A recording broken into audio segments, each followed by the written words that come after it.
I went to Babaji's ashram in Colorado, I believe in '97, to spend a week and do some pujari training, and to be an assistant pujari, which basically means helping in the temple before service, rather early in the morning.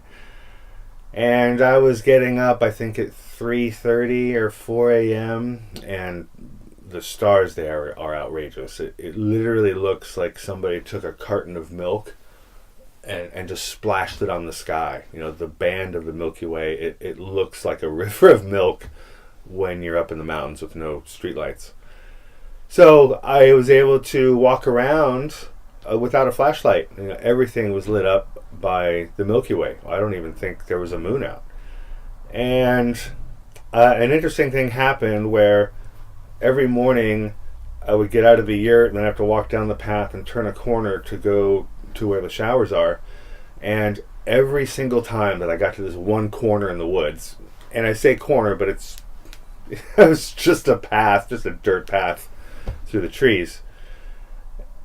Every time I got to this corner, there was a gong, and like clockwork, every day I would get to that corner, and it would go dong, and I'd look around, I couldn't figure out where it was coming from, and it was such a habit that every morning I'd get to that corner, dong, and one day I got there and there was no dong, and I stopped and I noticed how unusual. This is the funny thing. I thought it was unusual that there was no dong, and then dong. Man, it drove me crazy, but it was dark enough I couldn't see where anything of this was coming from. But I'm looking around and there's a clump of trees here where I can kind of hear the sound. Showers over there, and I'm half asleep, so I continue on my day. Well, this went on for I think a week, and then it was time to leave. And when it was time to leave, it suddenly occurred to me that I should find out where that dong was coming from. And so I did. I went over to that corner, and it was also kind of weird that I didn't think of this the entire week, but before getting in the van to go to the airport or whatever I was doing, I ran down to this corner and looked around. I'm looking in the trees, and I kind of go around the bushes and open up the trees. And yes, sure enough, somebody had hung a gong in the tree. Except it wasn't a single gong. It was 5, and it was 5 metal tubes in a circle, with the thing in the middle and the gong or whatever at the bottom. I'm looking at this, and I suddenly realized how impossible it was for me to hear only one gong, because looking at this thing and pushing the wind chime, I couldn't get only one to strike. They would all strike because of the way this thing was configured. So I'm looking at this, and it suddenly occurs to me that Babaji's messing with me. Like he just appears in weird ways. So he was donging the gong every time I got to the corner. But more amazing than that is that he masked the awareness of what was going on from me. So imagine walking through the woods and all of a sudden there's a gong and you don't think anything of it, and then it happens the next day and the next day. And when these gongs happen, all you think of is, oh, that's unusual. It doesn't occur to you how extremely strange it is. Anyway, on my last day, I realized that only one gong striking was impossible, and that's when I realized that Babaji had been messing with me. And the really good lesson there was that he can mess with me, and that wasn't the only thing he did while I was there. But that one, I don't know why that seemed so normal. It was totally strange. On that, I'm pretty sure it was the same visit.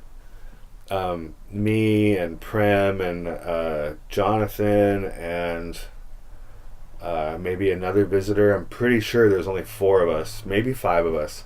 Prem's idea, let's go to the temple and make some music. And so we do. Like the 4 of us or 5 of us, we went in the temple. We all got instruments, and we just started jamming, because why not? It's a good way to find synchronicities, to just start playing instruments and see what happens.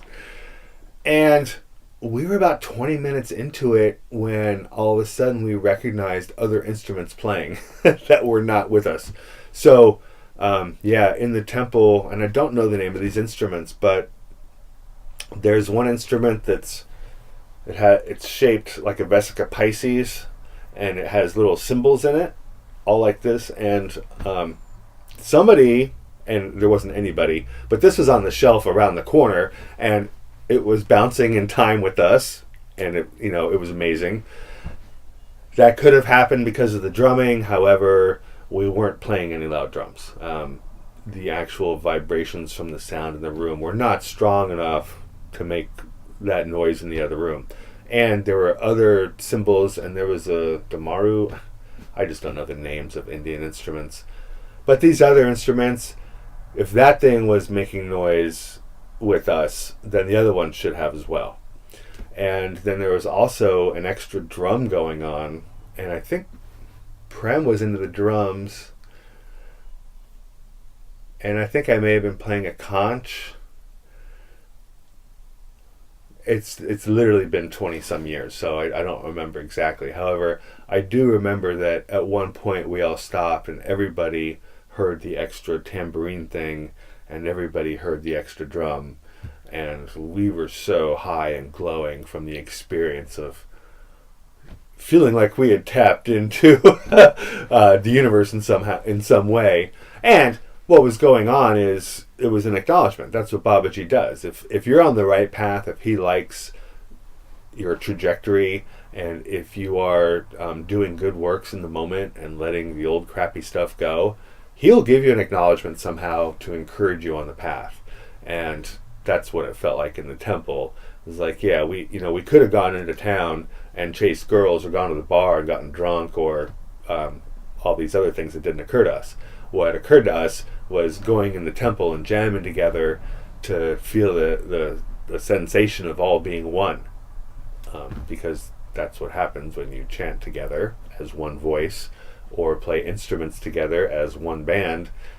You start to feel a sense of connection, and that's what we were looking for, and that's what Babaji was acknowledging by by chiming in more instruments for us. So thanks, Babaji. I hope you found this I hope you, the viewer, found this story inspirational. And if you like more stories, subscribe. I've got plenty more coming.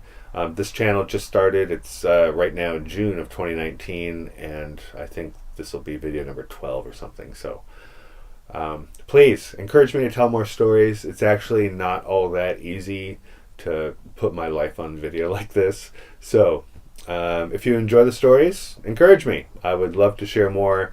And if I'm not encouraged, I might not share as much. Thank you very much. I love that you watched this far.